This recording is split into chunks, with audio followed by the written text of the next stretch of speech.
Mr. Silent Channel. Please don't skip the ads, at paki-like naman, share at subscribe mo na rin, salamat. Kabanata 241 Kabanata 240 Madam, ika-4 na update. Hindi inaasahan ni Jingzi na papayag si Liu Jinghong na sundan siya sa Zhangja Winery. Huwag na nating pag-usapan ang saya at hindi makatwiran. Ang pinakamahalagang bagay ay nagsisinungaling siya sa kanya noong una. Iniisip na lumabas muna para makita si Wang Yingqiu para magsaya kasama si Pipi. Nang matapos, huminto siya sa bahay ni Zhang para maglakad at nagdala ng ilang garapon ng alak. Ikalimang kapatid na babae, magagawa mo ba ito nang hindi pumunta sa istasyon para sa inspection? Hindi. Ngumiti si Liu Jinghong at sinabing, pumunta ka lang sa hapon. Ikalimang kapatid, hindi mo na kailangang sayangin ang iyong oras.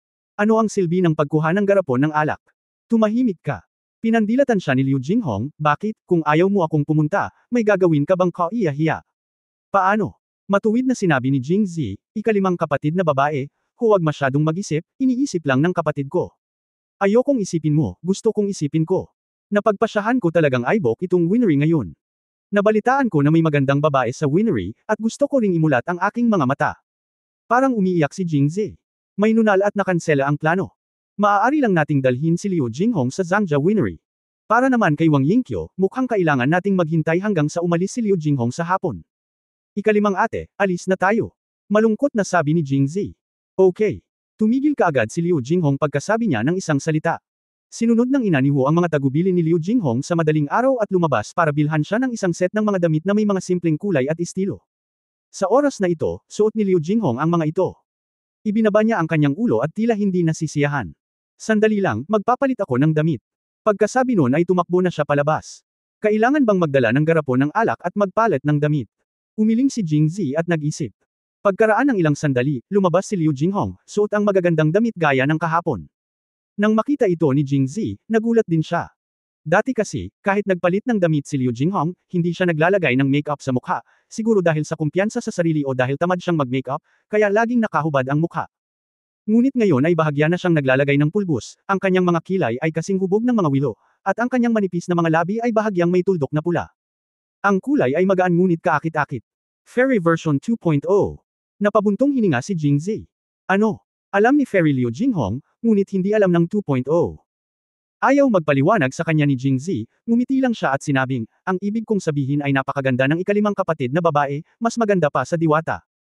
Inikat ni Liu Jinghong ang nakakalat na itim na buhok sa kanyang mga daliri at inilagay ito sa kanyang mga tainga. Tumigil ka na sa pagiging madaldal, tara na. Sinundan siya ni Jingzi at tumingin kay Liu Jinghong, na naglalakad na umiindayog sa maliwanag na tanawin ng tagsibol, at hindi naiwasang magtanong, sabi ko fifth sister, tara uminom tayo. Dress lang naman, bakit ang ganda ng suot mo? Ako. Itinaas ni Liu Jinghong ang kanyang ulo at mayabang na sinabi. Lumingon siya at sumulyap sa kanya, ano, may tutol ka ba? Lumapit si Jingzi upang hawakan ang kanyang kamay, na parabang siya ay isang bata, at sinabing may kalokohan, masyado akong maraming pagtutol. Napakagandang kapatid na babae, tingnan mo lang ito para sa iyong sarili, hayaan mo akong palaging hindi komportable para sa iba na makita ako.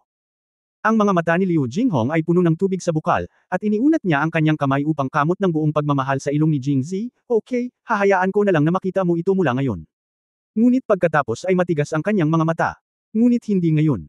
Gusto kong makita kung sinong batang babae ang may kaya.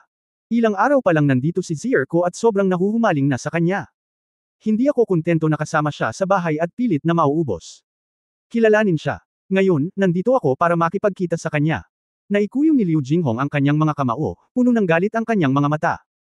Sa isang umaga ng taglagas, ang araw ay sumisikat ng maliwanag at ang mga lansangan ay abala sa aktibidad. Sa mga ordinaryong tao sa kalye, kakaunti ang talagang nakakakilala kina Jingzi at Liu Jinghong, lalo na nang magkaakbay na naglalakad ang dalawa na nakasuot ng plain na damit, agad silang nakakuha ng atensyon ng maraming tao. Ang gwapong binata. Napakagandang dalaga. Ang piano at ang alpa ay magkatugma, tulad ng isang magandang babae. Matapos marinig ito, namula ang magandang mukha ni Liu Jinghong, at itinaas niya ang kanyang ulo ngunit napakagaan ng pakiramdam.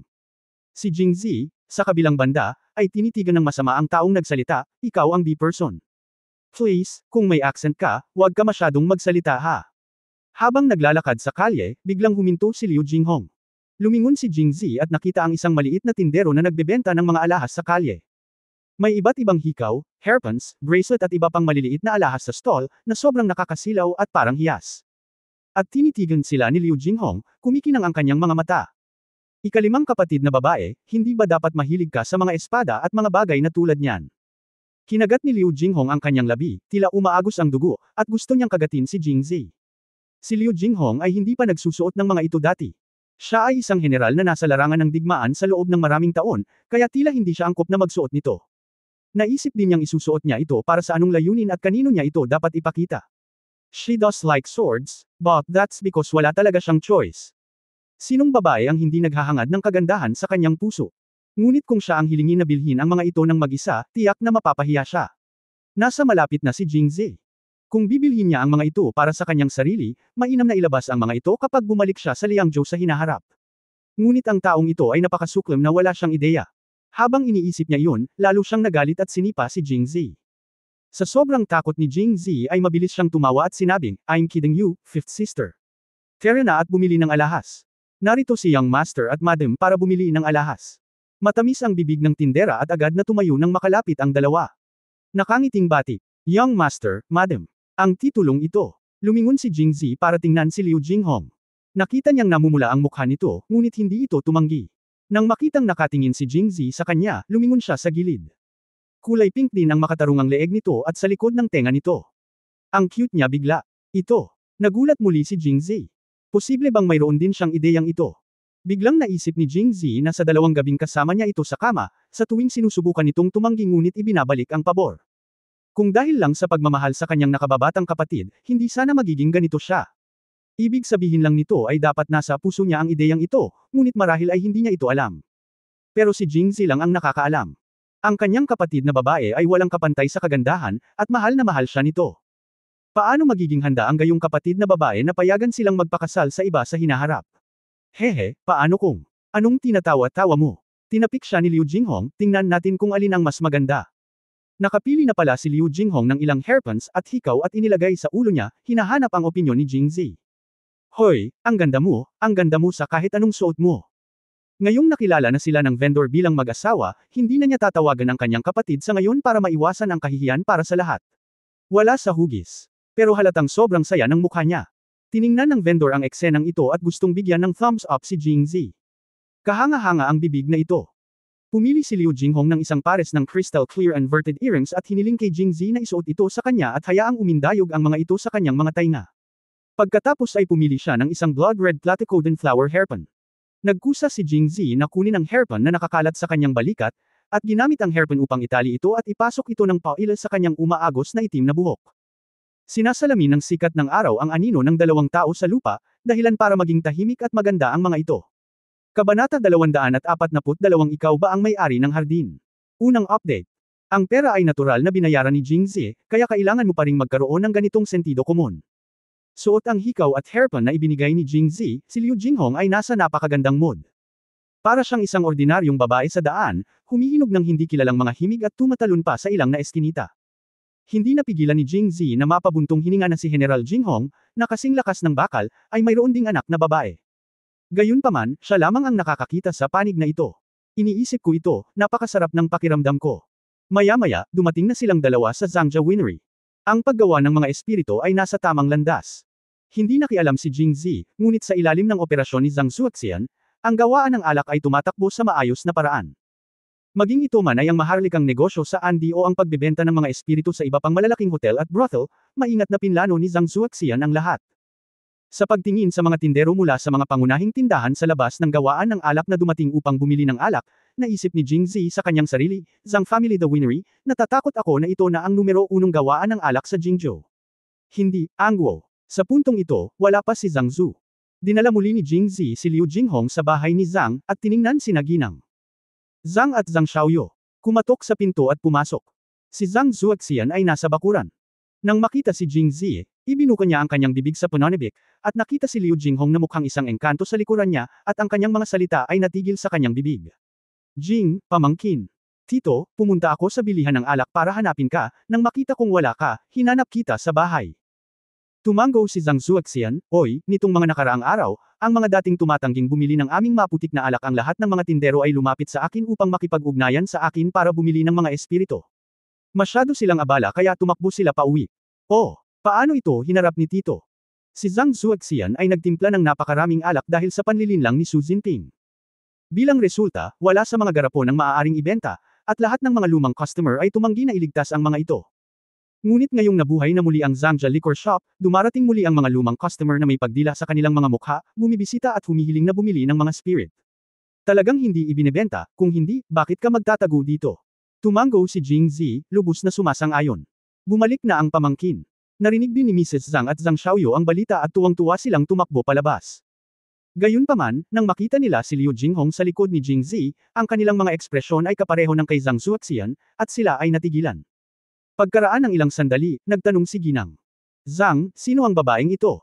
Kapatid niya ako. Bago makapagsalita si Jing Zi, nagsalita muna si Liu Jinghong. Pagkatapos ay ngumiti siya at nagsabi, narinig ko na sinabi ni Zier na nakatira siya sa pamilya Zhang noong una siyang dumating sa Jingzhou. Salamat sa pangangalaga ni Mrs. Zhang, pumunta ako dito ngayon. Gusto kong pasalamatan ng lahat para kay Zier. Anya, bahagyang yumuko. Ate. Sinulya pa ni Mrs. Zhang si Zhang Xiaoyu matapos itong marinig, iniisip na noong huling dumating si Zhu Shiren, sinabi rin niyang kapatid niya ito, at ang mga magalang na salita na sinabi nito sa kanya ay eksaktong pareho. Sa katunayan, narinig ni Liu Jinghong ang sinabi ni Zhu Xining, at sinabi rin na napagtanto niya na ang relasyon ni Zhang Xiaoyu at Jing Zi ay tila, masyadong malapit, kaya pinilit ni Liu Jinghong na lumapit at gustong matuto mula sa kanila. Ang mga magagalang na salita ngayon ay talagang kapareho ng kay Zhu Xining. Sa huling pagsusuri, ang mga ito ay isang deklarasyon ng soberanya.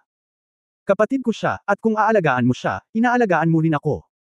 At nakaramdam ng pait si Zhang Xiaoyu sa kanyang puso, bakit may napakagandang babae sa tabi niya sa tuwing nakikita niya siya. Ang unang beses na nakilala ko siya sa Peking, Xindian Temple, ay ang malamig at magandang diwata, at 2 araw na ang nakalipas siya ang malamig at malamig na diwata. Pero ngayon, bakit may isa pang diwata na napakaganda na para siyang lumabas sa isang painting? Gayun din. Si Zhang Xiaoyu ay talagang naniwala kay Zhu Xining nang sabihin niyang siya ang kanyang kapatid, ngunit ngayong biglang lumitaw ang isa pa, nagsimula siyang magduda sa kanya. Ikaw, kapatid din ba ni Mr. Jing? Alam ni Liu Jinghong kung sino ang ibig niyang sabihin sa din, at tumango, oo, ako ang kanyang ikalimang kapatid na babae, at si Zhu Xining ay ang kanyang pangalawang kapatid na babae. Ang pangalawang kapatid na babae. Ang ikalimang kapatid na babae. Natigilan si Zhang Xiaoyu. Di ba ibig sabihin may 3 siyang kapatid? Nang makitang hindi naniniwala si Zhang Xiaoyu, sinabi ni Jing Zi sa gilid, ito nga ang aking ikalimang kapatid na babae, si Liu Jinghong. Liu Jinghong. Nang marinig ang pangalang ito, si Zhang Zhu ay natigilan saglit. Matapos magnegosyo sa loob ng napakaraming taon, palagi siyang may kaalaman. Pagkaraan ng ilang sandali, biglang nagising si Zhang Zuoxian at hindi makapaniwalang nagtanong. General Jinghong. Tila si Liu Jinghong, na may ganoong dominante at kilalang pangalan, ay hindi dapat magkaroon ng parehong pangalan. Ngunit hindi may ugnay ni Zhang Zuoxian ang general ng kabalyero na pumatay sa kalaban na may dugo sa larangan ng digmaan sa magandang babae sa kanyang harapan, kaya siya ay nataranta. Ako ito. Mahinahong sabi ni Liu Jinghong. Nagulat si Zhang Zhu sa una, pagkatapos ay nalito, at sa wakas ay gumon.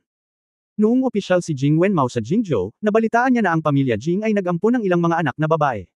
Mukhang sila iyon. Ngunit kung iisipin mo, mauunawaan mo na si Jing Xiangshu ay may napakagandang talento, at ang kanyang anak na lalaki at anak na babae ay may mga tagumpay, ano ang ibig sabihin nito? Tumingin din si Zhang Xiaoyu kay Liu Jinghong na may paghanga sa kanyang mga mata. Tinanong ni Liu Jinghong, Miss Zhang, mayroon ka bang palayaw? Isang palayaw. Natigilan si Zhang Xiaoyu, na parang hindi niya inaasahan na itatanong ito ni Liu Jinghong, ngunit sinabi pa rin niya, oo. Yan ba ang may-ari ng garden?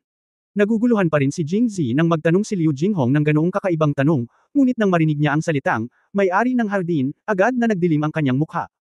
Sa wakas ay naunawaan na niya ang layunin ng pagpunta niya rito. Lumalabas na tinutuntun nila ang, may-ari ng hardin. Hindi, ang palayaw ko ay Xiao Xiao. Umiling si Zhang Xiaoyu at sinabing, ha, hindi talaga ikaw yun. Hindi pa rin naniwala si Liu Jinghong. Hindi na nakatiis si Jing Zi, hinawakan niya ang kamay ni Liu Jinghong at lumabas, okay, oras na para bumalik at magsanay. Nasaan ang garapon ng alak? Hindi ko kukunin, bibigyan kita mamaya. Han, halika dito at kunin mo. Kung gayon bakit hindi mo siya pinapanto noong nasa bahay ka? Si Liu Jinghong ay hinayla ni Jing Zi at labis na hindi nasisiyahan. Pagdating niya sa pintuan, hindi niya nakalimutang magtanong muli, Ms. Zhang, nakarinig ka na ba ng babaeng pinangalanang may-ari ng hardin? Pag-uwi ko, nagsanay ako ng Qinggang ng mahabang panahon, at sa wakas ay nakaligtas ako hanggang tanghali. Halos matuno si Jing Zi. Pagkatapos kumain, tumingin si Liu Jinghong sa langit sa labas, tumayo at nagsabi, dapat akong pumunta sa istasyon para tingnan. Maaari kang manatili sa bahay sa hapon at magsanay ng Qinggang. Kung pagod ka, pagkatapos ay gawin mo. Handa na ang iyong sandata. Tumango si Jingzi, kailangan ito. Nakikita kong napakasaya mo. Paano mo magagawa?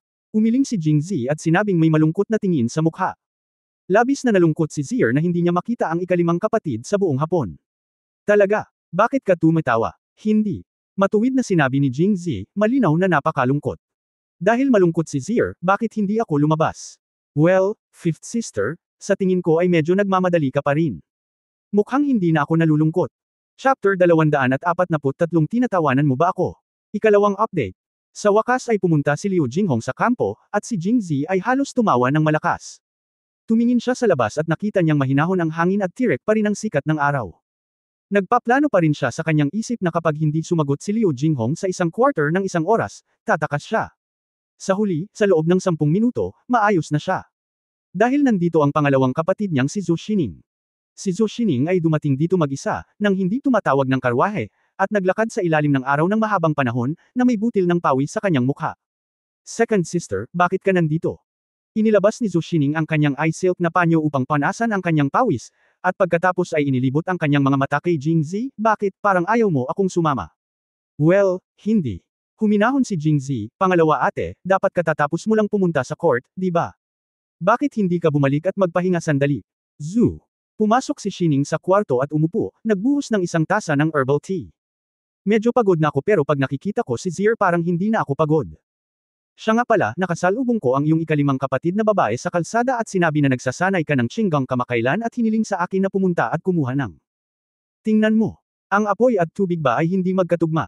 At parang napagkasunduan na ang isang tao ay magbabantay sa kanya sa umaga, at isa pa sa hapon, sa alaitan. Nataranta na sinabi ni Jingzi, na medyo galit, buong umaga kaming nagsasanay at lahat ay pagod na, kaya hindi na kami magsasanay. Wala nang practice. Ayos lang. Sobrang init ngayon. Bakit hindi ka na tumuloy sa bahay? Ikaw at ako sister, magkwento ka tungkol sa tula. Bilang pinakatalentadong babae sa Jingzhou, mahilig si Zhou Xining sa tula, at magaling ang kanyang nakababatang kapatid, kaya nagmungkahi siya. Okay. Sa pagtingin sa pag-asa sa mga mata ni Zhou Xining, hindi makayanan ni Jingzi na tumanggi, kaya kinailangan niyang pumayag. Sumunod na nag-usap ang dalawa tungkol sa tula. Ang mga tao ay madalas na inaantok sa hapon, hindi pa banggitin na parehong abala sina Jingzi at Zhou Xining buong umaga. Habang nag-uusap sila, natahimik si Zhou Xining.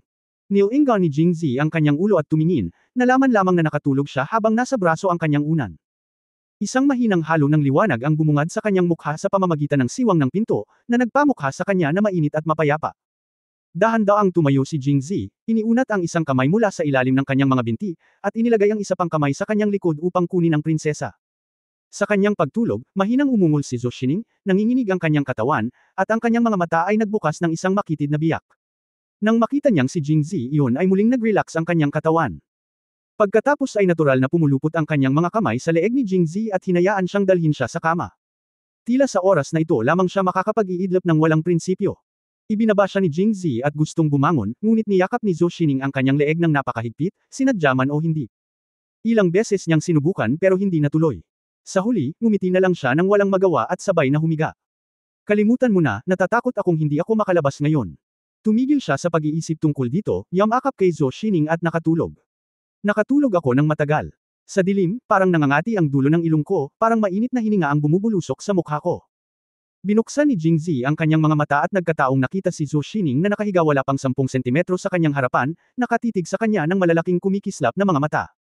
Tila biglang idilat ni Jingzi ang kanyang mga mata, na ikinagulat ni Zhou Xining, at mabilis na pumikit muli, na may bahagyang dimple pa rin sa kanyang mukha. Ngumiti si Jingzi, bumangon sa kama, at pagkatapos ay sumigaw na parang walang nangyari, ikalawang kapatid, oras na para gumising. Muling binuksan ni Zhou Xining ang kanyang mga mata, pinunasan ang kanyang mga mata gamit ang kanyang mga kamay, at pagkatapos ay humikab muli, dahan-daang umupo. Gabi na ba? Ang eksena ng pagpapanggap na natutulog ay ginanap ng napakalinaw na kung hindi ito nasaksihan ni Jingzi ng sarili niyang mga mata, mahirap paniwalaan ito. Walang pusong ilantad siya, sumagot si Jingzi, oo, nakatulog ba ng maayos ang pangalawang kapatid na babae? Ngunit ang sulok ng kanyang bibig ay patuloy na tumataas ng hindi mapigilan. Mabuti naman. Bahagyang kumunat ang noo ni Zhou Xining nang makita niyang medyo deformed ang mukha ni Jingzi. Tinatawanan mo ba ako? Hindi, paft. Halatang tinatawanan mo ako at hindi ka tumigil. Biglang namula si Zhou Xining, na parabang nahuli siyang nagsisinungaling. Batang babae. Second sister, nakatanggap ako ng mahigpit na pagsasanay. Kahit gaano ito katawa, hinding-hindi ako matatawa maliban kung hindi ko mapigilan, hahaha. Ikaw. Namula si Zhou Xining at galit na tumayo. Hoy, bakit tumatawa si Zier? Sa oras na ito, si Liu Jinghong, nakababalik lang mula sa estasyon, ay nagbukas ng pinto at pumasok pagkatapos marinig ang tawa ni Jingzi. Nakita niya si Zhou Xining na may mahiyaing mukha at si Jingzi na may ngiti, at mas curious. Anong nangyayari? Malamig na bumantong hininga si Zhou Xining, inikot ang kanyang mga mata kay Jingzi, at lumakad palayo nang walang sinasabi. Second sister, aalis ka na ba? Bakit hindi ka dito sa bahay mamayang gabi? Wala si Zhou Xining kagabi, at hindi man lang pumunta si Jingzi sa kama ni Liu Jinghong, kaya sinubukan niyang hikayatin itong manatili. Pangarap. Napahawak sa hangin ang boses ni Zhou Xining, at pagkatapos ay nawala. Hinawakan ni Jingzi ang kanyang ilong at medyo natatawa pa rin. Tinanong siya ni Liu Jinghong kung bakit. Ayaw niyang ilantad ang nakakahiyang kwento ni Zhou Xining, kaya mabilis niyang pinalampas ang sisi. Si Liu Jinghong, na tinanggihan, ay mukhang hindi nasisiyahan, ang kanyang mga mata ay lumayo kay Jingzi, at nagtanong, nagsanay ka ba ng chingkong sa hapon? Ginawa mo.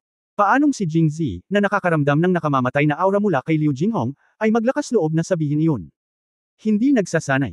Hindi niya alam, kaya nagsinungaling na lang siya. Ang pulver ay inilagay sa garapon ng alak. Inilagay. Totoo ito, hayaan si Hanhan na gawin ito sa ngalan niya. Si Jingzi ay lubos na nasisiyahan sa kanyang sagot, iniisip na kahit na gusto ni Liu Jinghong na maghanap ng mali sa kanyang sarili, hindi siya makakahanap ng mali sa kanya. Nang akala niya ay ganap na niyang naipasa ang pagsusulit, tinawag ni Liu Jinghong si Jingzi sa bakuran dahil hindi niya tiniklap ang kubrekama nang bumangon siya, at tuturuan siya ng iba pang martial arts. Si Jingzi, na ang ngiti ay unti-unting naging matigas, ay nagbigay ng walang magawang ngiti. Ikalimang kapatid, hindi mo ba sinabi na sapat na ang pagsasanay sa Qinggang? Bakit kailangan pang magsanay ng martial arts? At saka, buong araw akong nag-practice ng Qinggang ngayon at pagod na pagod ako. Dapat kang magsanay ng Qinggang, ngunit hindi mo maaaring pababayaan ang iyong martial arts. At least, dapat ay magaling ka sa pagtatanggol sa sarili, tama? Hindi ka tatakas kung makatagpo ka ng isang buhong sa kalsada, di ba? Napakunot ng noo si Jingzi at napaisip, sino ba ang nagsabi sa akin na tumakas kapag nasa panganib ako kahapon?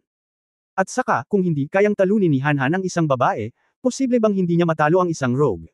Pero, tumigil ka nga. Bakit ang dami mong sinasabi? Tara, panoorin mo ang boxing. Makalipas ang isang quarter ng isang oras, si Jingzi ay nakahandusay sa lupa. Pakiramdam niya ay walang hindi kayang lampasan ang pagpapanggap na patay na minsan. Kung gayon, pagkatapos ay magpanggap ito ng 2 beses.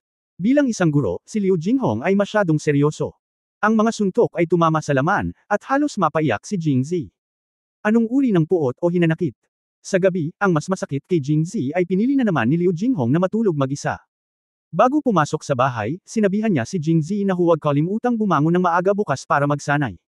Napabuntong hininga si Jingzi at nag-iisang nakahiga sa kama at dinidilaan ang kanyang mga sugat, nag-aalala pa rin sa susunod na araw. Dahil sinabi ni Liu Jinghong na magpatuloy bukas. Kabanata 244 na naka-score ng 2 beses, unang update. Isang araw na lang ang natitira bago ang martial arts test. Nang inakala ni Jingzi na siya ay babantayan ni Liu Jinghong o Zhou Xining na nagsasanay muli ng martial arts noong araw na iyon, natapos ni Liu Jinghong ang kanyang pagkain sa umaga at sinabing gusto niyang lumabas sa korte. Hindi ba kailangang pumunta si Fifth Sister sa korte? Tanong ni Jingzi, pinipigilan ang kanyang panloob na pananabik. Hindi naman kailangan noon. Wala bang martial arts test bukas? Kahapon, nagpadala ang kamahalan ng tao sa kampo ng militar para magpadala ng utos na pumunta sa korte ngayon. Mukhang pag-uusapan ng martial arts test bukas. Mahinahong sabi ni Liu Jinghong. Kung ganoon, bakit mo sinabi kagabi na itutuloy mo ngayon? Sinulyapan siya ni Liu Jinghong at sinabing hindi nasisiyahan, ano ang mali, hindi ba dapat ituloy natin ngayon? Kung wala ang kapatid ko sa bahay para bantayan ka, hindi ka handang magsanay. Pagkatapos ay sinabi niya sa ina ni Wu, manatili sa bahay at bantayan siya. Huwag siyang palabisin. Kung hindi siya nakikinig, bumalik ka lang at sabihin sa akin. Umalis si Liu Jinghong, iniwan ang ina ni Wu para subaybayan si Jing. Si Jingzi ay nag-ensayo ng Qinggang saglit, at biglang sinabi kay Wuma, gusto kong kumain ng mga hooflegs ngayon. Sabi nila na maaari mong kainin ang anumang kinakain mo upang madagdagan ang iyong kalusugan. Kung kumain ka ng hooflegs, tiyak na tatakbo ka ng napakabilis.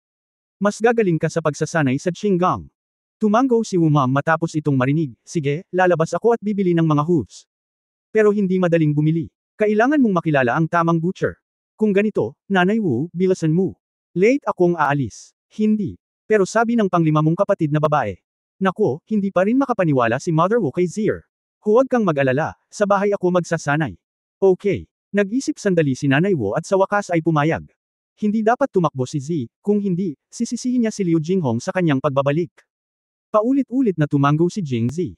Nang lumabas si Wuma, hiniling ni Jingzi si Hanhan na sundan siya, sinabing gusto niyang tumulong siya sa pagdadala ng pagkain, ngunit lihim siyang komandat kay Hanhan.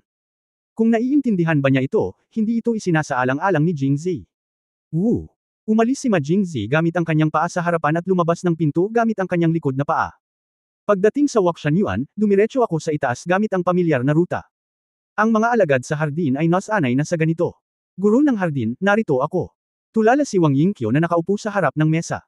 Mula nang maging mag-asawa sila ni Jingzi, palagi na lang siyang nakatulala na ganito kapag nag-iisa, iniisip kung may nagawa ba siyang mali at bakit hindi siya sumama. Hindi ko maiwasang mapangiti ng mapait sa sobrang pag-iisip, bakit ngayon lagi akong nag-aalala tungkol sa mga pakinabang at talo.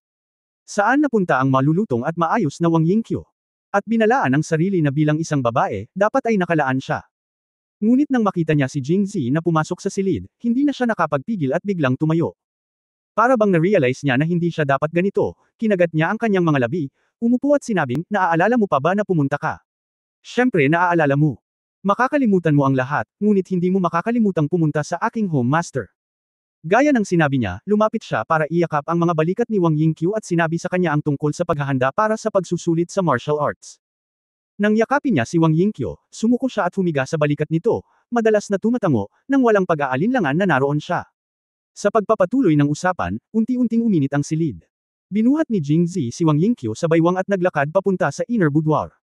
Ang hardin ay puno ng tagsibol na tanawin at hindi maaaring isara, at ang mga matatamis na bulong ay lumalabas. Makalipas ang kalahating oras, umupo si Jingzi, puno ng pananabik ang kanyang mukha. Hoy, ang mga jujube pills na ito ay talagang kamangha-mangha. Napakatagal nang hindi nainom ang mga ito sa oras na ito. Ang mga payat at malalambot na daliri ay gumala-gala sa dibdib ni Jingzi, napakamahimala ng jujube pill na ito, sa palagay ko ay bihira ito sa mundo. Isang bihirang kayamanan, paano ito maikli ang buhay? Pagkatapos ay inilibot niya muli ang mga mata sa kanya. Ito ay nagiging maulap at maulan, at mayroong 2 plum blossoms. Nang makalabas muli si Jingzi, tanghali na. Oh, kailangan kong bumalik. Sinabi ni Jingzi habang nakatayo, sinabi din ng aking ikalimang kapatid na babae na gusto niyang suriin ang aking chinggang. Kung alam niyang nakalusot ako, malamang nabugbugin niya ulit ako.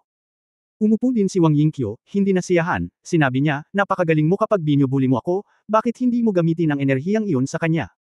Binigyan ni Jingzi ng kakaibang tingin si Wang Yingqiu, iniisip, ganoon din kaya ito. Ngunit iniisip kong ang humihingal na nasa ilalim niya ngayon ay si Liu Jinghong. Worry, nakakakilig. Hey, napansin mo ba na nagbago na naman ang katawan mo? Iniba ni Jingzi ang usapan at biglang nagsalita. Naramdaman ito ni Wang Yingqiu at sinabing may kaparehong sorpresa, oo, ang pag-unlad sa realm ay tila mas halata sa pagkakataong ito. Hoy, mas lalo kang bumuti. Ang iyong panloob na lakas ay dumbbell kaysa dati. Hindi alam ni Jingzi kung magkano ang pagtaas, ngunit naramdaman ko na parang napuno ng hangin ang katawan ko, at mas gamaan ang pakiramdam ko.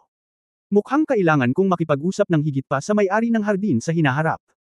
Mas mabilis ito kaysa sa pagsasanay kasama ang aking ikalimang kapatid na babae. Muling iginala ni Wang Yingqiu ang kanyang mga mata, binihisan siya, at pinaalis siya. Kakapasok lang ni Jingzi sa bahay at nakita niya ang ina ni Wu na abala sa bakuran. Wuma, Zir, where have you been? Hindi ka ba pumayag na mag-practice sa bahay? Ngumiti si Jingzi, oo, buong umaga akong nagsasanay. Nagkataon lang na may gagawin ako. Hindi na ako pupunta rito. Babalik ka na ba? Kapag bumalik ang aking panglimang kapatid na babae at ang iba pa, si Nanay Wu ay mananatili na lamang sa bahay. Talaga. Bago ibuka ni Mother Wu ang kanyang bibig, lumabas si Liu Jinghong sa silid. Kalahating oras na akong nakabalik, ang bilis mo talaga. Ikalimang kapatid na babae, nag-practice talaga ako ng kung fu, ngunit nakaramdam ako ng sobrang paghihigpit sa bahay at hindi ko magamit, kaya tumakbo ako palabas para magsanay. Tinapik ni Jingzi ang kanyang dibdib at nanumpa. Talaga, kung gayon hayaan mo akong subukan. Pagkatapos sabihin iyon ni Liu Jinghong, lumipad siya at dumiretso kay Jingzi. Nang ang kanyang maliit na kamao ay agad na dumampi sa dibdib ni Jingzi, bagaman hamina ang lakas, marami, ngunit mabilis pa rin. Ngunit pagkatapos ay isang mahiwagang eksena ang nangyari. Hindi niya sinaktan si Jingzi. Hindi naman sa ayaw niyang lumaban pero, nawawala si Jingzi. Yes, the moment her fist was about to touch him, biglang nawala ang figure niya sa lugar na parang multo. Hindi lamang siya nagulat, ngunit si Jingzi mismo ay nagulat din. Matapos maka-score ng 2 beses kay Wang Yingqiu, naramdaman niyang punong-puno na ang kanyang katawan, ngunit hanggang saan, hindi alam ng isang martial arts layman na tulad niya. Nang lumipad si Liu Jinghong ngayon, ang kanyang hindi malay na naisip ay magtago, at pagkatapos ay talagang umiwas siya. Huminto si Liu Jinghong at tumingin sa kanya na may pagkalito. Ikaw, talagang pumasok sa kaharian. Pagkatapos ay agad niyang tinanong, ano ang ginawa mo ngayon lang? Bakit nakalusot ka hanggang sa puntong ito sa loob ng maikling panahon? Parang, hindi ka na nasa likod ko. Ang lakas ni Liu Jinghong ay nakasalalay sa kanyang pisikal na lakas. Ang light kung fu ay hindi ang kanyang strong point, ngunit napakabihirang maabot ang kanyang level. Huminahon si Jingzi at naisip na hindi mailantad si Wang Yingqiu. Ngumiti lang siya at sinabing, sabi ko nag-practice ako ng kung fu buong umaga, at hindi ka pa rin naniniwala. Ito ang resulta. Kabanata 245 ang pinakamahusay na depensa sa mundo, pangalawang update. Siyempre, hindi tanga si Liu Jinghong, at hindi niya ito kayang lokohin ng mga biro, kaya sinabi ni Jingzi na uminom siya ng jujube pill bago mag-practice, kaya iyon ang dahilan kung bakit ang lakas ngayon. Ang jujube pill ba na ito ay talagang kaakit-akit? Tumango si Jingzi, bakit hindi subukan ni Fifth Sister na kumuha din ng isa? Umiling si Liu Jinghong, dapat magtago si Zier ng ganoon kaalagang magic medicine para sa walang iba kundi sa iyong sarili. Huwag mong ibigay ito sa iba. Bilang isang kapatid na babae, natural na gusto niyang ibigay ang pinakamahusay sa kanyang kapatid, kaya paano siya magiging handa na kunin ang mga bagay nito? Hindi ito pinilit ni Jingzi, sa pag-aakalang ang pag-inom ng jujube pills mag-isa ay makikinabang din sa kanyang mga kapatid na babae, ngunit magtatagal ito ng tamang oras, hehe. Nagtanong siya ng may pagtataka, ikalimang kapatid na babae, malakas na ba ako sa Qinggang? Liu. Tumango si Jinghong, pagkatapos ay umiling, naiwan si Jingzi na nalilito. Malakas ka na dahil matanda ka na at 2 araw pa lang ang lakas ng loob mo. Ngayong nakapasok ka na sa larangan ng paglalakad na kasing bilis ng paglipad, masasabing napakalakas mo. Pero bukod sa bilis ng paglipad, ang katawan mo ay kasing liwanag ng lunok at ang tao ay parang anino. Fang, kaya marami ka pang pwedeng pagbutihin. Nang marinig ito, pinulupot ni Jingzi ang kanyang mga labi. Damn it, 3 lang ang kaharian ng Qinggang, at siya ay umaaligid pa rin sa pinakamababang kaharian. Nang makita ito, sinabi ni Liu Jinghong, huwag maliitin ang unang antas na ito. Karamihan sa mga taong nagsasanay ng martial arts ay hindi makakapasok sa unang antas. Halimbawa, iyong tanga na katabi mo, ang kanyang kung fu ay maganda, ngunit wala siyang magaan na kung fu. Sa karamihan, maaari lamang akong tumakbo ng mas mabilis kaysa sa mga ordinaryong tao. Ha, mas maganda ba ako kay Han? Matapos tingnan si Liu Jinghong, nagtanong siya ng may pagtataka, ikalimang kapatid na babae, anong estado mo? Dahan-daang hinayla ni Liu Jinghong ang kanyang buhok sa kanyang mga templo at mahinahong sinabi, ang ginagawa ko ay hindi talaga martial arts. Ito ay halos isang larangan ng digmaan. Kung tungkol sa mga kasanayan sa pagpatay, hindi ko kailanman sinasadya ang mga ito. Casual lang akong nag-practice ng auxiliary na kasanayan. Ngayon ako ay kasinggan ng isang lunok. Natuklasan ni Jingzi na tila nagyayabang ang mga tao sa kanyang pamilya. Ito ay isang tradisyon, at maaari itong umabot sa antas na ito kahit na isagawa mo ito ng hindi sinasadya. Ano ang iniisip ng mga nagsasanay ng martial arts tungkol dito? Zier, bihira ka lang umabot sa ganitong estado ngayon. Kung umiinom ka ng jujube pills at magsasanay ng mabuti, ang pinakamahusay na master sa mundo ay hindi maglalakas loob na isipin ito, ngunit ang pinakamahusay sa mundo. Ano? Narinig ni Jingzi? No. Isa sa mundo, ang salita, at ang kanyang mga mata ay nagniningning. Ang pinakamahusay na depensa sa mundo. Posible pa rin. Sa pagtingin sa mga mata na umaasa ni Jingzi, hindi makayanan ni Liu Jinghong na sabihin ang pinakamagandang pagtakas sa mundo, at pinalitan ang salitang pagtakas ng salitang pagtatanggol. Oo nga, tuwang-tuwa si Jingzi matapos itong marinig. Pagkatapos ay na-curious siya, paano nagkakaroon ka ng pinakamahusay na depensa sa mundo? Ang tanging martial arts sa mundo ay ang bilis. Kapag na-master mo ang Qinggang, kahit wala kang kakayahan na pumatay, hindi ka kayang patayin ng iba. Nasa iyong mga mata ang mga galaw ng lahat ng martial artist. You're half a bit too late. Hanggat ayaw mong mamatay, walang makakagawa sa iyo. Kung hindi ito ang pinakamahusay na depensa sa mundo, ano ang pinakamahusay na depensa? Nakatakas ba silang lahat? Pagkatapos ng tanghalian, sina Jingzi at Liu Jinghong ay muling sumakay palabas ng lungsod, nagdala ng isang black powder wine jar sa inabandunang racecourse. Hiniling ko kay Han na gumawa ng 5 black pulver na garapon ng alak ayon sa proporsyon noon. Ngayon pumili ako ng isa upang subukan ang epekto. May isang mataas na nakataas na button sa gilid ng inabandunang sakahan ng kabayo, na may ilang gawang tao na mga bitik at mga butas sa ilalim. Ito na, tamang-tama para sa garapon ng alak. Itinuro ni Jingzi ang butas at sinabi. Tila naiintindihan niya kung ano ang iniisip ni Jingzi, ngunit medyo curious pa rin si Liu Jinghong at nagtanong, pwede ba itong pumutok? Oo, ang ideya ni Jingzi ay pasabugan ng punso na ito. Gumagana man ito o hindi, malalaman mo pagkatapos mong subukan ito. Ipinasok niya ang garapon ng alak sa butas at hinugot ang mahabang tingga. Matapos umatras si Liu Jinghong ng halos 100 metro, sinindihan ni Jingzi ang fuse at tumakbo pabalik na parang lumilipad. Boom! Hindi na siya nagkaroon ng oras para tumakbo sa gilid ni Liu Jinghong nang may makabinging dagandong mula sa likuran, parang kulog. Marahil ay sapat na ang layo niya, kaya hindi masyadong nakaramdam ng epekto si Jingzi. Nang lumingon siya upang tingnan, nalaman niyang higit sa kalahati ng punso ay nagkawatak-watek. Nakakatakot ang kapangyarihan ng black powder. Nang makitang nakabuka ang bibig ni Liu Jinghong, ngumiti si Jingzi at sinabing, ikalimang kapatid na babae, gaano ito kalakas? Makakalusot ba ito sa depensa ng 50 damit na may linyang pilak? Tumango si Liu Jinghong, kung 4 ang ginamit na magkasama, bagamat hindi niya kayang patayin ang lahat, maaari niyang masira ang depensa. Ngunit umiling pa rin si Jingzi, medyo mahina pa.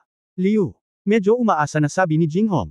12 ng mga garapon ng alak na ito ang nakabaon sa labas ng moat sa ilalim ng gate ng lungsod ng Liangzhou. Masisiguro kung isang beses lang ito, at ang hukbo ng Liangzhou ay hinding-hindi na maglalakas loob na maging walang prinsipyong muli. Inakbayan ni Jingzi ang kanyang mga balikat at ngumiti, kung gayon, walang problema iyon. Nakagawa na ako ng 180 para sa aking kapatid noong panahong iyon. Mula ngayon, ililigtas nito ang aking ikalimang kapatid na babae upang manatili sa Liangzhou araw-araw. Hindi ba mas mabuting manatili sa akin sa Jingzhou? Lumiwanag ang mga mata ni Liu Jinghong matapos marinig ito.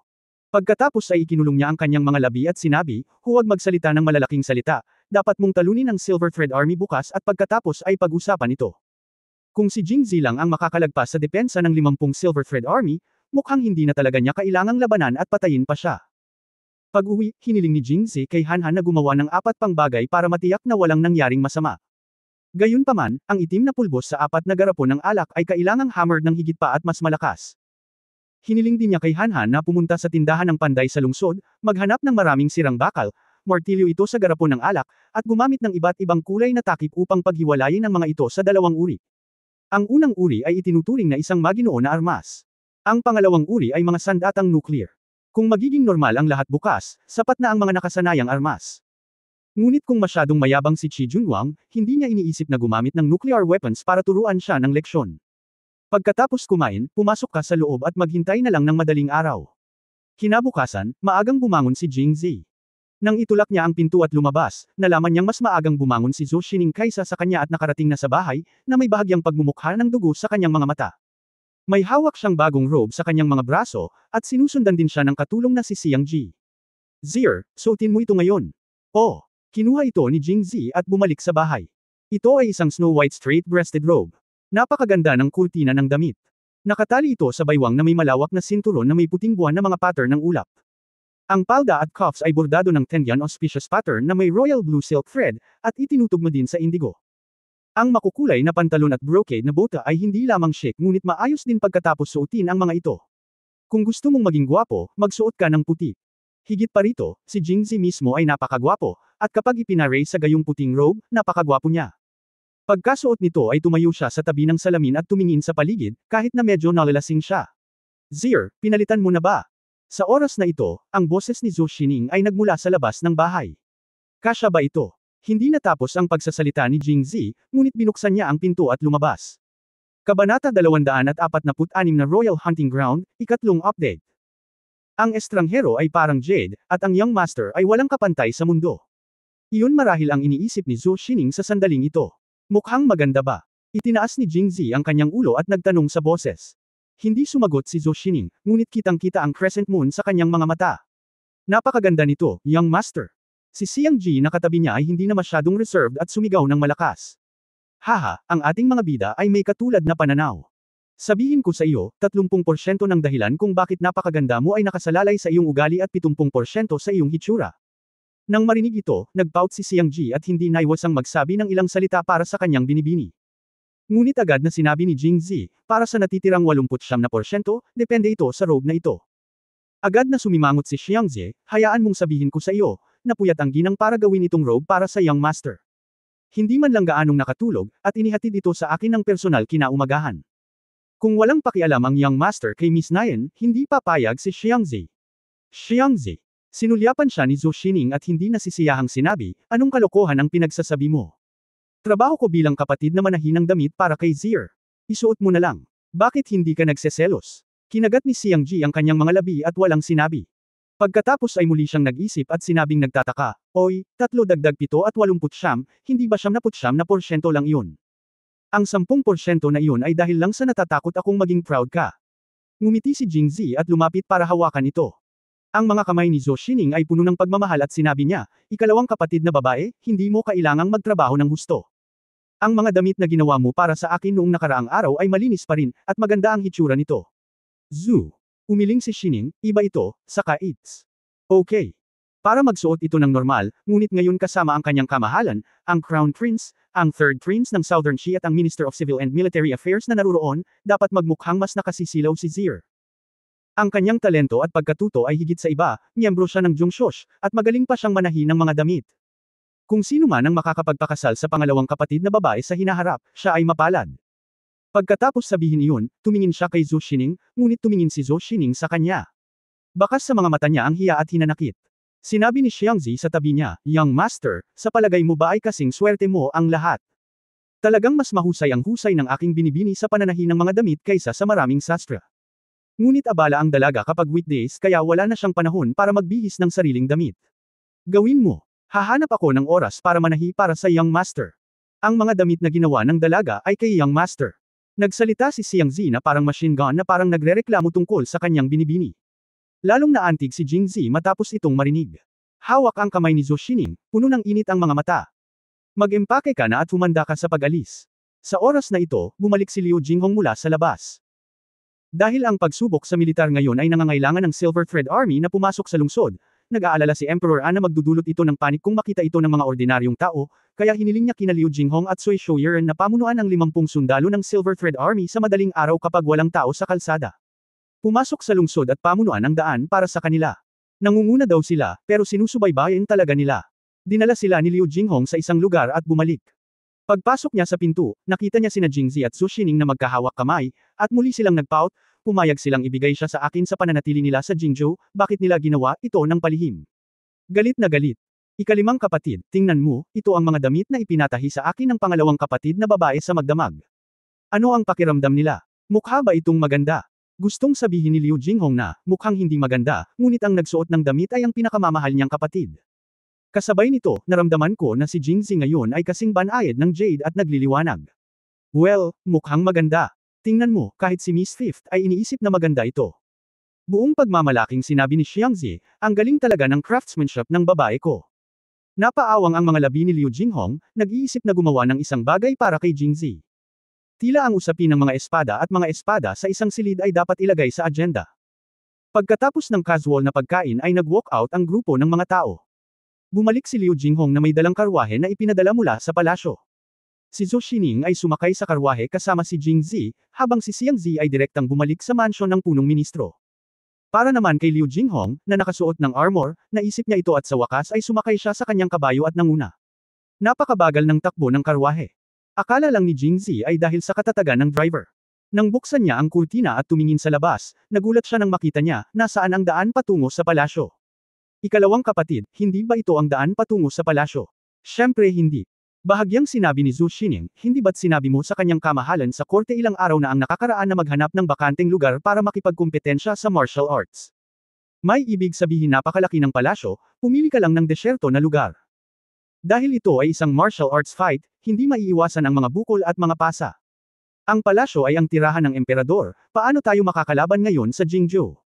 Ang mga royal hunting ground sa labas ng lungsod ay angkop para sa martial arts fights." "Oh," sumagot si Jingzi, at pagkatapos ay gumaan ang pakiramdam niya. Kung talagang gusto niyang makipagkumpetensya sa palasyo, hindi nararapat na pasabugan niya ito ng basta-basta. Okay. Pagkaraan ng ilang sandali ay huminto ang karwahe. Itinaas ni Jingzi ang kurtina at lumabas ng sasakyan, at nalaman na nasa bukid sila na may mahabang damo at lumilipad na orioles, na may mababang tuyong bundok sa magkabilang gilid. Maliban sa grupo ng mga nagbabantay na sundalo, wala masyadong tao sa paligid. Para itong isang paraiso. Ginagawa nitong mabuti ang pakiramdam ng mga tao. Tumalon din si Liu Jinghong mula sa kabayo, at kaagad na may dumating upang tumulong sa paghila sa kabayo at karwahe sa isang tabi. "Pumasok na tayo, naghihintay sa loob ang kamahalan." Sinundan ni na Jingzi at Zhou Xining si Liu Jinghong at naglakad sa malambot na damuhan. Sa daan, napansin ni Jingzi na may mga ibon at hayop na naglalakad sa paligid ng kakahuyan at damo. May mga bakas ng nakaraan, at naisip ko na ito ay karapat-dapat na maging isang royal hunting ground, na may maraming ligaw na hayop. Bilang isang maliit na manliligaw ng hayop, hindi maiwasan ni Jingzi na makati. Pinaplano niyang mag-apply sa Andy pagkatapos niyang manalo, at maaari ba niyang gantimpalaan ang kanyang sarili ng ilang minamahal na hayop. Sa karagdagang, isang magandang pavilion at attic ang lumitaw. Sa harap ng 3 tao, dapat itong gawing pahingahan sa panahon ng pangangaso.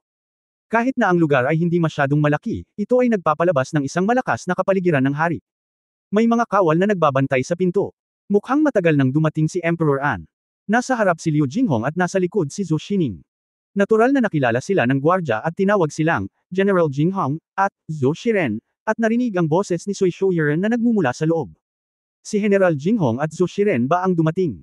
Sumama ka kay Mr. Jing. Pagkapasok sa silid, nagulat si Jingzi nang makitang hindi lamang sina Emperor An, Crown Prince, at Prince Siyang ang naroon, kundi pati na rin si Su Mochen. Manalo man siya o matalo ngayon, hindi na siya maaapektuhan. Siguro dahil good mood siya.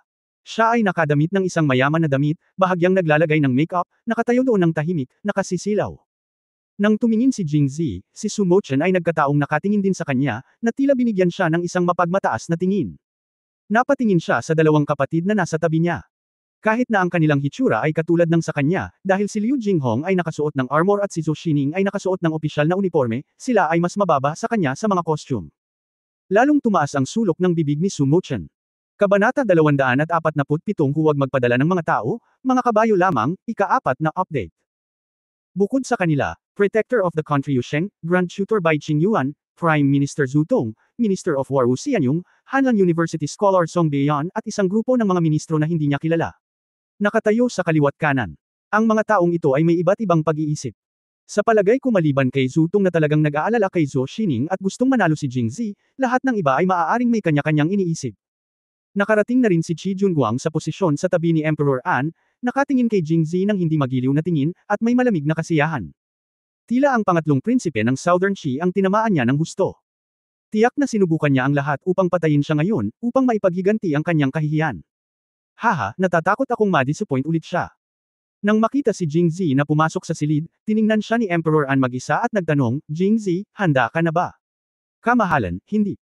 Nabulunan si Emperor An sa kanyang mga salita kaya sumakit ang kanyang ulo, at iba-iba ang ekspresyon ng ibang tao na naruroon, at malamang na marami ang natutuwa sa kasawian. Nagpatuloy si Jingzi, iyon ay dahil para sa isang simpleng kompetisyon, hindi mo kailangang maghanda.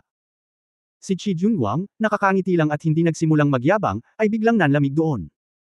Si General Qi Gulong, na nasa tabi niya, ay ngumisi, Master Jing, mas mabuting huwag na lang magsalita ng walang kaparekan, kung hindi, masyadong pangit kapag natalo ka mamaya. Tumango si Jingzi, ang sabi ni General Qi, hindi ka rin dapat magsalita. Kung hindi, mas nakakahiya kung matatalo ka mamaya. Napakatalino niyang Master Jing sa mga kasanayan sa panitikan, at mapapahiya ako sa sarili ko. Kung hindi mo man lang magawang mabuti sa verbal skills, wala ka nang magagawa, di ba? Haha, Mr. Si Jing ay. Ang galing magsalita, wala kang alam sa ibang lugar. Paano? Pwede. Alam ni General Qi ang tungkol sa ibang mga lugar kung hindi niya susubukan. Naligaw ang tape, biglang nagbago ang estilo ng pagpipinta, at ang pakiramdam ng pagiging bakla ay bakla. Si Qi Gulong ay malinaw na walang kalaban-laban para kay Jingzi sa away. Natalo siya sa ilang salita lang.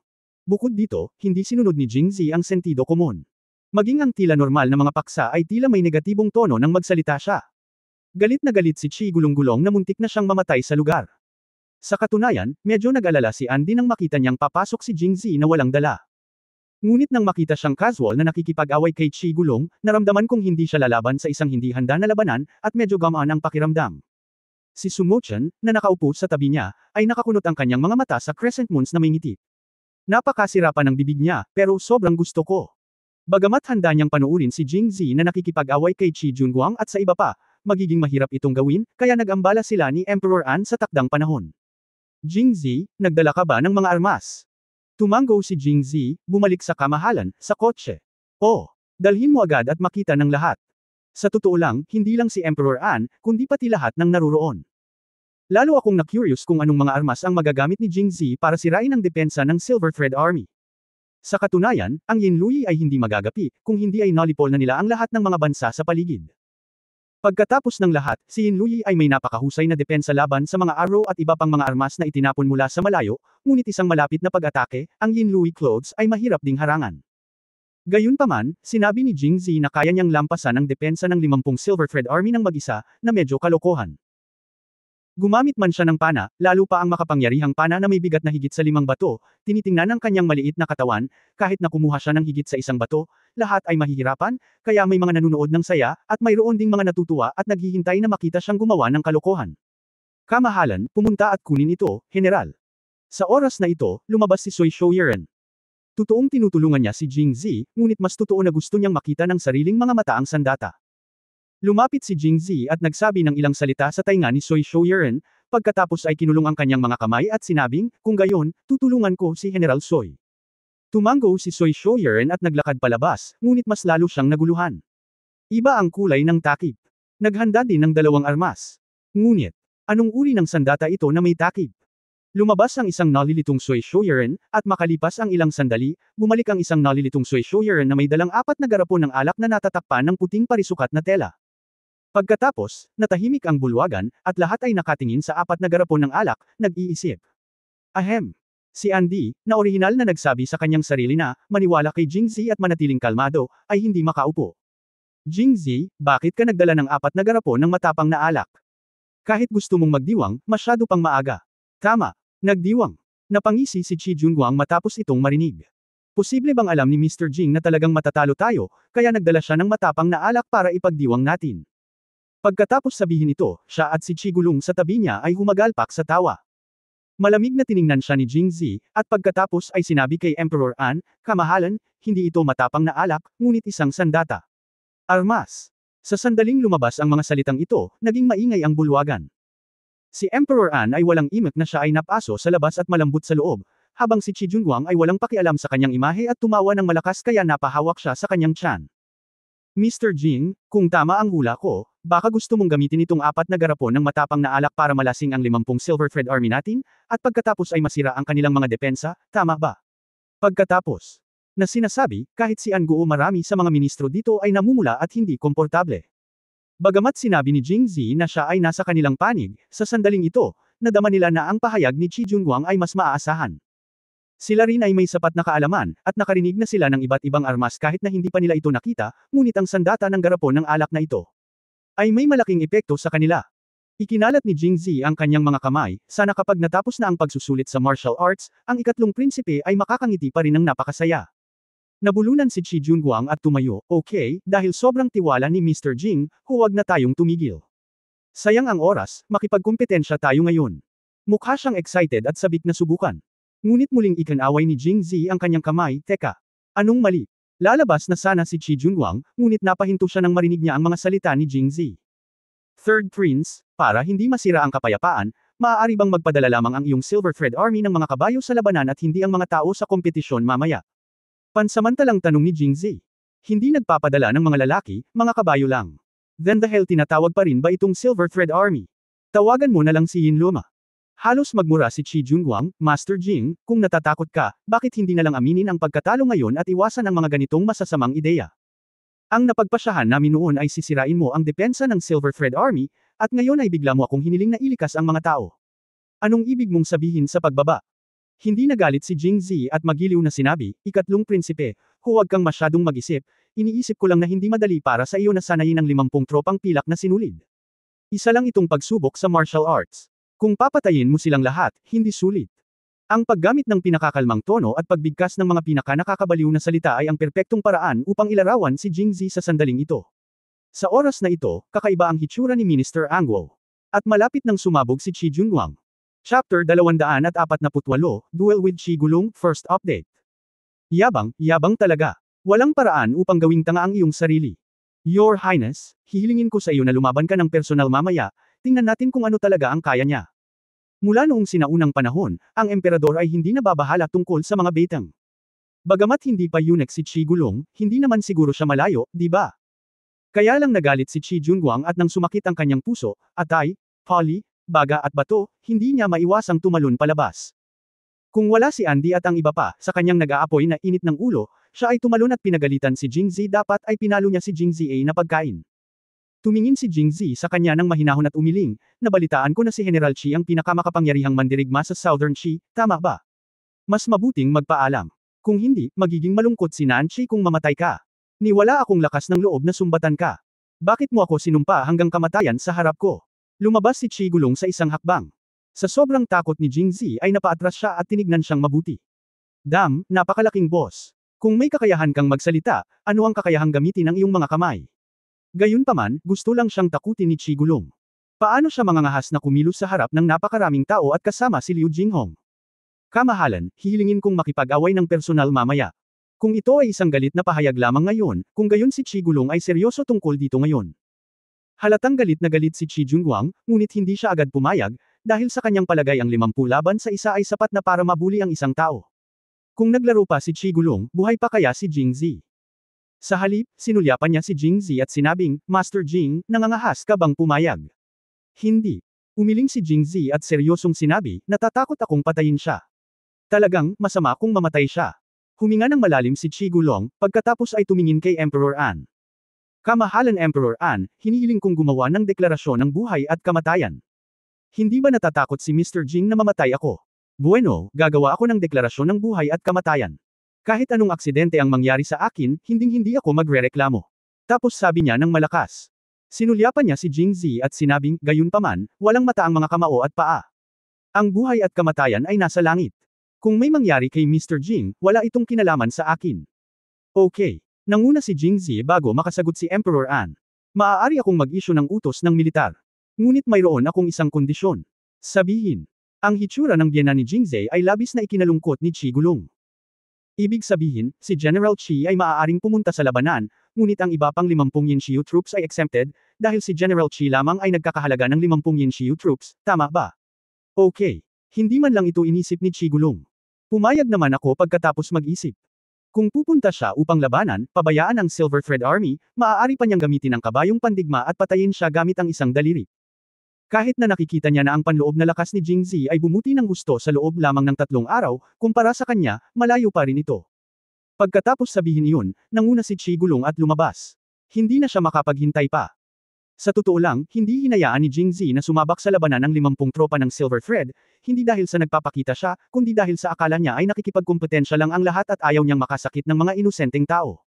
Ngunit ang kapangyarihan ng itim na pulbura ay napakahusay para sa kanya upang kontrolin. Bukod pa rito, hanggat 50 kabayong pandigma na nababalutan ng mga pilak na balabal ang maaaring masira, may mga tao man o wala sa kanila ay magkakaroon ng kaunting epekto sa resulta ng labanan. Ngunit hindi niya inasahan na si Chigulong ay sobrang irritable. Bukod dito, narinig niyang sinabi ni Liu Jinghong nitong mga nakaraang araw na si Chigulong ay orihinal na panlabas na disipulo nitong Tian K, ngunit sa huli ay ninakaw niya ang mga pangunahing kakayahan nitong Tian K at nagdepekto. Siya ay tinugis nitong Tian K, at sa wakas ay kinailangan pang pumunta sa Southern Qi. At nahulog pa sa kondangan ng maharlikang pamilya ng Southern Qi, kaya kahit si Tung Chang ay walang paraan para harapin siya. Gayunpaman, ang kaugalian na lumabas sa sekta at pagkatapos ay sumapi sa maharlikang pamilya upang makialam sa hidwaan ng dalawang bansa ay hinahamak pa rin ng lahat ng mga sekta. Plano ni Jingzi na pumunta sa Jingxi sa malapit na hinaharap upang bisitahin ang kompetisyon sa pagitan ng 4 na sekta. Ang Jingxi ay teritoryo ng Tung Tian-K, at nasaktan niya ang ipinagmamalaking alagad ni Tung Tian-K na si Qiu Chen-Chen. Kaya naman, ang pagsasamantala sa pagkakataong ito para ayusin ang mga taksil sa Tung Tian-K ay maituturing na tanda ng karangalan. Batay dito, tiyak na nahihiya si Qiu Chen-Chen na lumapit muli sa kanya para pugutan siya ng ulo, di ba? Ang ganitong paraan upang patayin ang dalawang ibon gamit ang isang bato ay isang bagay na naiisip lamang ng isang utak na kasing bait niya. Hindi na makapaghintay si Jingzi na magbigay ng thumbs up sa sarili. Nang makita si Chi Junguang na naglalakad palabas, sumunod na mabuti si Jingzi, iniisip pa rin kung ano ang gagawin mamaya para mapaalis si Chigulong ng maganda at payapa. Sa oras na ito, lumakad si Liu Jinghong. Akala ni Jingzi ay papunahin siya nito, ngunit sa hindi inaasahang pagkakataon ay lumapit siya at pinuri siya, maganda ang ginawa mo ngayon. Magaling ang martial arts ni Chigulong, ngunit ang kanyang Qinggang ay hindi mas mahusay kaysa sa iyo. Sasaluhin ka niya kahit na gusto mo talagang tumakas. Hindi, at halatang minamaliit niya ang kalaban. Bilasan mo lang at pasabugan mo siya. Ika-5 kapatid na babae, sa pagtingin sa iyo, tila may problema ka dati. Nang makitang umiiling si Liu Jinghong, nagtanong si Jingzi. Kung gayon bakit gusto mo siyang patayin? Dahil, kinusot-kusot ni Liu Jinghong ang kanyang mga mata at tumingin sa harapan, naging mas malamig ang kanyang boses, nung tumingin siya sa iyo ngayon, mayroon siyang intensyon na pumatay. Gusto niya akong patayin. Ang aking nakababatang kapatid ay karapat-dapat na mamatay kahit na siya ay sumali sa Southern Qi Royal Family. Bumagsak si Andy sa dulo ng karamihan, na may malungkot na mukha, na parang nag-aalala sa nalalapit na kompetisyon. Ang mga taong tulad ni Jing Zi ay magaling bilang tiwala, ngunit sapat na ang isang tao. Kung may iilan pa, maaaring matakot ang sakit sa puso. Ang prinsipe, si Prinsipe Siang, at ang prinsesa ay lahat ay kasama niya, at si Bai Qingyuan ay sadyang lumakad ng mabagal. Humakbang lang siya nang makaalis na ang iba. Kamahalan, sa tingin ko ito ay hindi nararapat. Oh, ang Jing Zi na ito ay napakatalino sa tula. Nakita na ng lahat ito ng sarili niyang mga mata, ngunit mukhang hindi siya marunong mag-martial arts. Sa kasong ito, mas mabuting maging mahinahon at mapagpakumbaba. Ang ilan, ibigay na ang pwesto na ito sa iba. Sinulyapan ito ni Andy at mahinahong sinabi, kung gayon, sino sa tingin mo ang mananalo bukod kay Jing Zi? Dahil sa tingin mo walang siguradong mananalo. Kung kukunin ni Jing Zi ang lugar na ito, hindi ba ito makakahiya sa ibang mga general sa probinsya? Hindi nakaimik si Bai Qingyuan.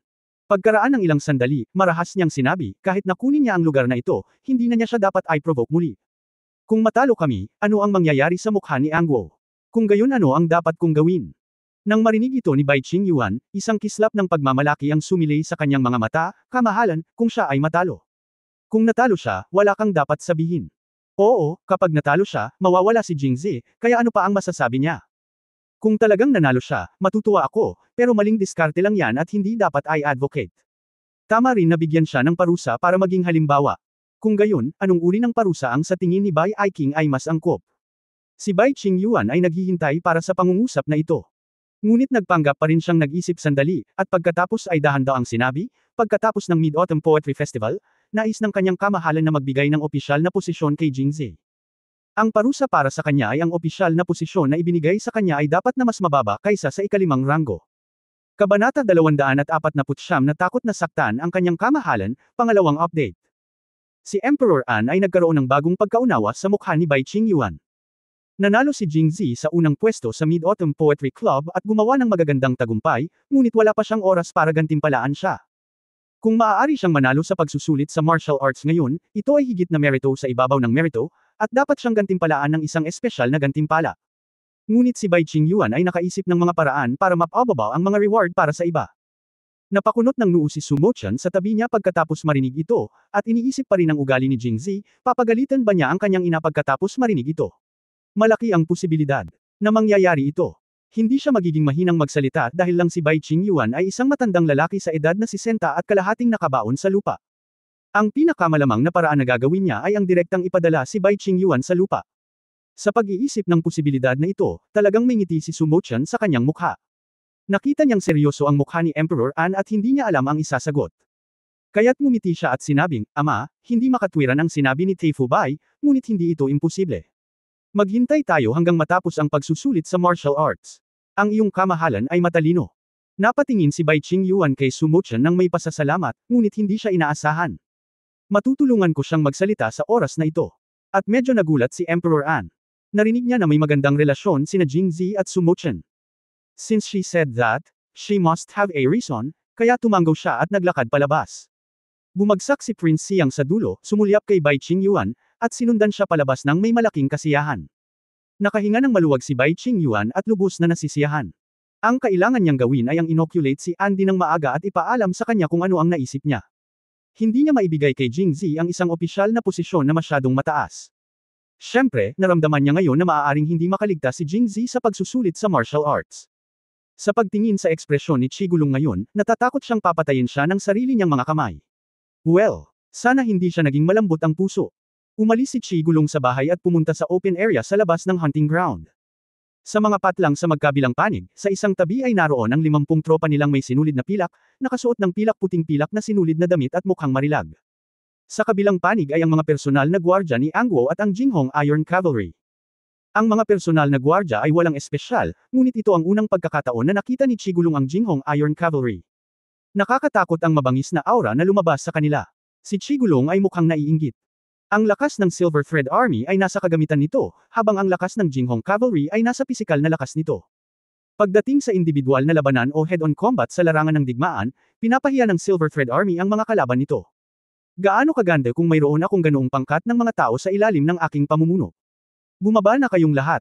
Pagkatapos makinig sa mga salita ni Chigulong, bumaba ang lahat ng tropa ng Yinlui.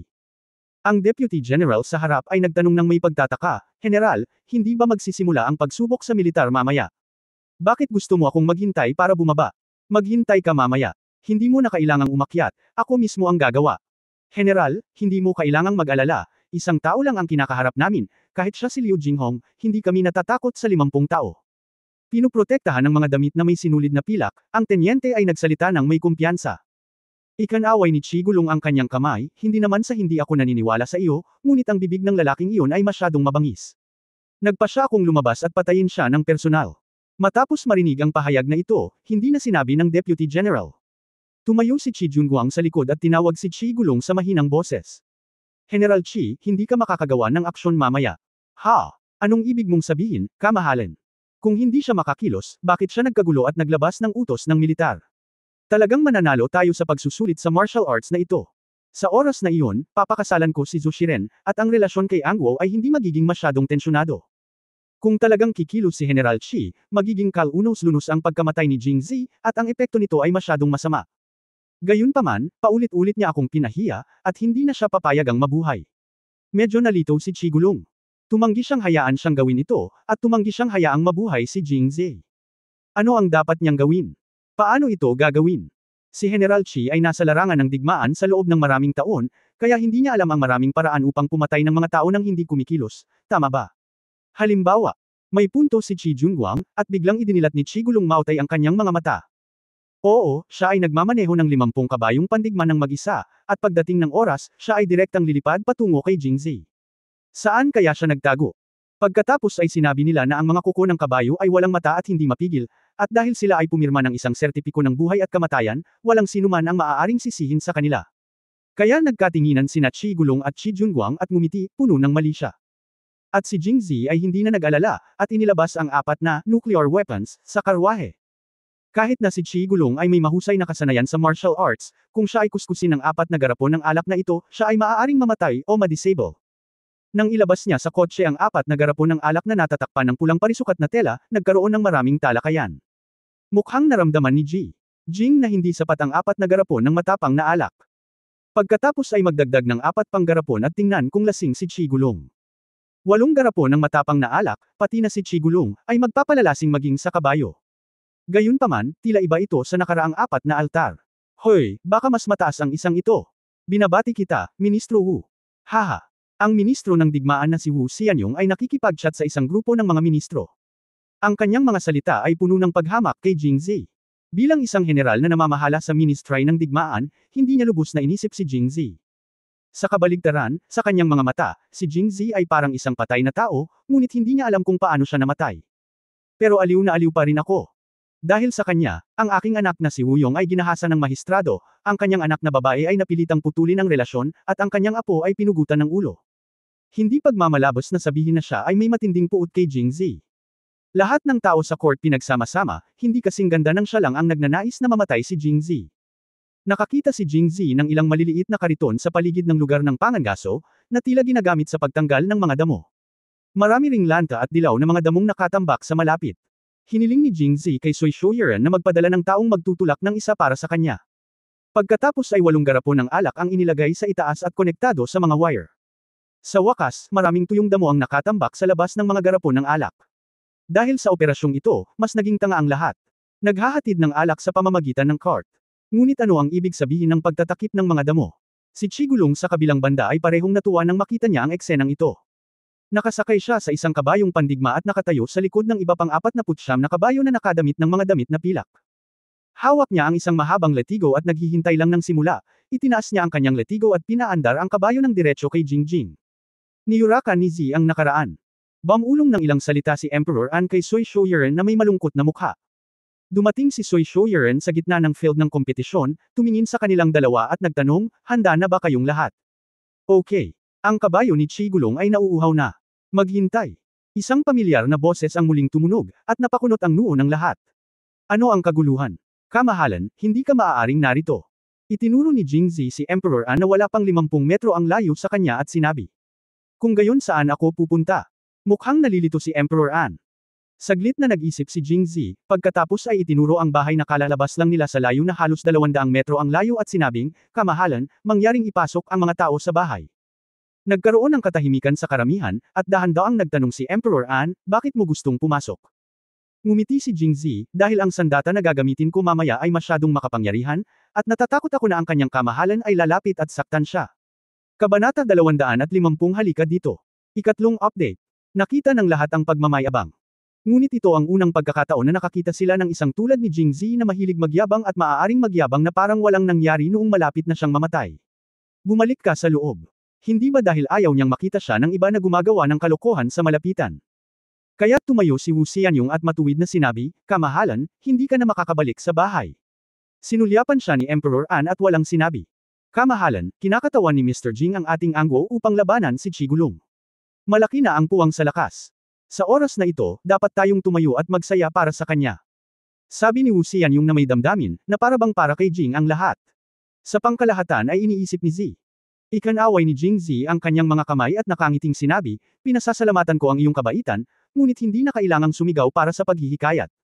Mabilis akong. Nang makita ang kakaibang ekspresyon sa mukha ng lahat, mabilis niyang idinagdag, lalaban ako mamaya. Mabilis siyang bumangon, walang kailangang pasayahin siya. Hindi yan uubra. Kailangan pa nating lumaban, kung hindi bakit tayo majay guilty. Sabi ni Wu Xianyong, napakamot ng batok. Kung tama ang kanyang hula, ngayon sa susunod na taon ay ang araw ng alaala ni Jingzi. Ayaw niyang palampasin ang sikat na eksenang ito. Hindi inaasahan ni Jingzi na may kakaibang mukha na umaalalay sa kanya sa court, at medyo naantig siya. Sa oras na ito, si Zhou Xining ay nakatayo sa tabi niya, na tila nagpapaalala o nagpapakilala, ito si Ji. Wu Xianyong, ang ministro ng Ministry ng Digmaan. Teka, ang ministro ng Ministry ng Digmaan. Si Wu Xianyong. Saglit na natigilan si Jingzi, pagkatapos ay pinaikit ang kanyang mga mata at nagtanong, si yung Zhou Linwenyao ba ay apo ni Mr. Wu? Iyon. Ay. Ngunit matagal ko nang pinutol ang relasyon ng mag-ama sa aking anak, kaya wala akong kinalaman kay Lin Wenyao. Galing. Binigyan siya ni Jingzi ng thumbs up, kahanga-hanga ang gawa ng katwiran ni Master Wu at paglipol ng mga kamag-anak. Wu Yong at Wu De, hindi sinira ni Master Wu ang relasyon, tama ba? Siya ang aking anak ay orihinal na mahistrado ng Jingzhou, at orihinal kong binalak na palayain siya, ngunit hindi ko akalain na dahil sa lalaking kaharap niya kaya siya sinipa at umiinom siya ng lasing sa bahay araw-araw. Kamakailan, narinig ni Wu Yong sa isang lugar na ang dahilan kung bakit biglang nagsisi si Jingzi ay dahil pagkatapos magpadala si Wu De ng taong bumugbog sa kanya noong gabing iyon, nagngangalit siya at hinahabol si Wu De araw-araw, na naging sanhi ng pagkabaliw ng mabuting pamilyang Wu. Sa pag-iisip nito, lumabas ang mga ugat ni Wu Xianyong, magsisimula na ang digmaan. Mr. Jing, mas mabuting huwag nang magsalita pa at magmadali at tanggapin ang hamon. Lumaban ka dali. Mamatay ka dali. Umugang si Wu Xianyong sa kanyang puso. Sa pagtingin sa kanyang hitsura, nakaramdam si Jingzi ng nakakatawa. Akala ko ay may nagmamalasakit sa kanya, ngunit ito pala ay isang pinuno ng kaaway. So it wasn't about caring about him, but it was about wanting to witness his embarrassment, right? Okay, tutulungan kita. Kamahalan, si Mr. Wu ay maaaring manatili mag-isa at magsaya para sa akin. Ang iba ay dapat na bumalik sa bahay. Kamahalan, bumalik ka na. Maliban kay Jingzi, si Liu Jinghong ang tanging taong naruroon na nakakaalam ng mga garapon ng alak. Sa kapangyarihan nito, ayos lang kung mamatay si Wu Xianyong, ngunit masama kung saktan nito si Andy. Matapos marinig kahit ang payo ni Liu Jinghong, nadama ni Andy na ang mga bagay ay hindi kasing simple ng iniisip niya, at sa wakas ay sumang-ayon. Okay, bumalik ka sa akin. Kamahalan, ako ang opisyal. Galit na galit si Wu Xianyong at ayaw nang bumalik. Kamahalan, mangyaring hayaang manatili si Mr. Wu. Ngunit dapat mag-ingat si Mr. Wu na hindi masugitan ng aking mga armas. Haha, isa rin akong commander ng militar kung tutuusin. Ang buhay at kamatayan sa larangan ng digmaan ay itinakda ng kapalaran. Kayamanan at karangalan ay nasa langit. Hindi. Master Lao Jing, mangyaring mag-alala. Okay. Sumulyap si Emperor An sa kanilang dalawa, pagkatapos ay naglakad pabalik, at sinundan siya ng lahat maliban kay Wu Xianyong. Kaunti na lang ang natitira sa malawak na larangan ng kompetisyon. Hindi na pinansin ni Jingzi si Wu Xianyong, ngunit tumingin kay Soi Shouyuren at sinabing, General Soi, pagkatapos mong sabihin ang simula, bumalik ka kaagad sa bahay. Okay. Si Emperor An ay nasa bahay, si Soi Shouyuren ay hindi sinasadyang manatili. Nakahinga ng maluwag si Jingzi. General Qi, handa ka na ba? Matagal ka ng pinaghandaan. Magsimula tayo ng mabilis. Si Qi Gulong ay naiinip. Pakiramdam niya ay ang tanging paraan para mapatahimik ang kanyang galit ay ang year-okon pa si Jingzi ng 2 beses pa. Mr. Jing, pwede na ba tayong magsimula? Nang makitang tumanggaw si Jingzi, kumaway si Soi Shouyuren ng start, at pagkatapos ay pumasok sa silid. Hindi muna kumilos si Chigulong, ngunit tumingin kay Jingzi, gustong makita kung anong mga panlilinlang niya. Sa oras na ito, naglabas si Jingzi ng isang patpat, sinindihan ng tuyong damo sa garapon ng alak, at pagkatapos ay sumugod patungo sa Chigulong kasama ang kariton na kasing bilis ng paglipad. Anong klaseng operasyon ito? Pag-atake ng apoy. Ngunit ito ay masyadong nakakatawa, tama ba? Si Chigulong ay hindi nagmamadali ngayon, gusto niyang makita kung anong mahika ang atake ng apoy na ito. Hindi siya nagmamadali, ngunit si Jingzi ay tumatakbo at sumisigaw. Dapat pumunta ka dito dali. Saan ka nakatingin sa nanay mo? Maniwala ka man o hindi, pasabugan kita ng kotse. Si Chigulong ay orihinal na gustong tingnang mabuti. Anong klaseng pakulo ang nilalaro ni Jingzi? Ngunit pagkatapos na pag-alitan ni Jingzi, ang kanyang huling pasensya ay naubos. Shuzi, kunin mo ang iyong buhay. Pagkasabi nito, itinaas ni Chigulong ang kanyang letigo at sinampal ang kabayo. Kaagad pagkatapos, lahat ng kabayo sa kanyang harapan ay tumakbo patungo kay Jingzi. Saan man lumipad ang mga kuko ng mga kabayo, umaagos ang alikabok at usok, at ang momentum ay nakakatakot. Tuwang-tuwa si Jingzi at sumigaw, hayaan mong subukan ang lasa nitong hangin at apoy na karo. Pagkasabi noon, malakas niyang itinulak ang nagliliyab na kariton pasulong, at pagkatapos ay pumunta si Sayazi sa runback. Kapag sumabog ang itim na pulbus, walang sinuman sa paligid ang inosente. Sa silid, dahil sa layo at tunog ng malalaking kuko ng kabayo, walang nakakarinig ng malinaw sa sinasabi ni na Jingzi at Chigulong. Ngunit ang makikitang eksena ay sa sobrang takot ni Jingzi kaya tumakbo siya palayo pagkaraan lamang ng ilang hakbang. Nang makita ni Bai Qingyuan ang eksenang ito, bahagyang tumaas ang gilid ng kanyang bibig, iniisip na kung alam niya na hindi niya sana sinabi ang mga salitang iyon kay Andy ngayon, si Jingzi ay direktang natakot. Pagpatay, paanong may nasa likod nito? Si Sumo Chen at Zhou Xining ay mukhang kinakabahan mula sa likuran. Sa isang punto, dumating din si Liu Jinghong kay Zhou Xining. Tila wala na siyang pakialam sa dati nilang relasyon. Marahan niyang inabot at kinuha ang nanginginig at malamig na kamay ni Zhou Xining. Lumingon si Zhou Xining at nakitang siya iyon, at nanginginig na sinabi, Jinghong. Zir, okay ka lang. Tumango si Liu Jinghong na may matigas na mga mata, okay lang, dapat nating paniwalaan siya. Kahit na, Zhu Zinengs may isang patong ng pawis sa mga palad ko. Tila sa sandaling ito, hindi ako makaiwas sa bagay na ito kahit anong mangyari. Sa labas ng silid, sinabi ni Wu Xianyong, ang nag-iisang miyembro ng audience, na nag-enjoy siyang panuurin ito, sa pag-aakalang hindi mauunawaan ng mga nasa silid kung gaano kapana-panabik na panuurin ang palabas sa ganoong kalayuan. Galing mo diba? Kaya bakit tumakas? Haha, pero hindi ka makakatakas, dahil sumugod na ang kabayo ni Chigulong at palapit ng palapit sa nasusunog na kariton. End of chapter. For more updates, click on the notification bell.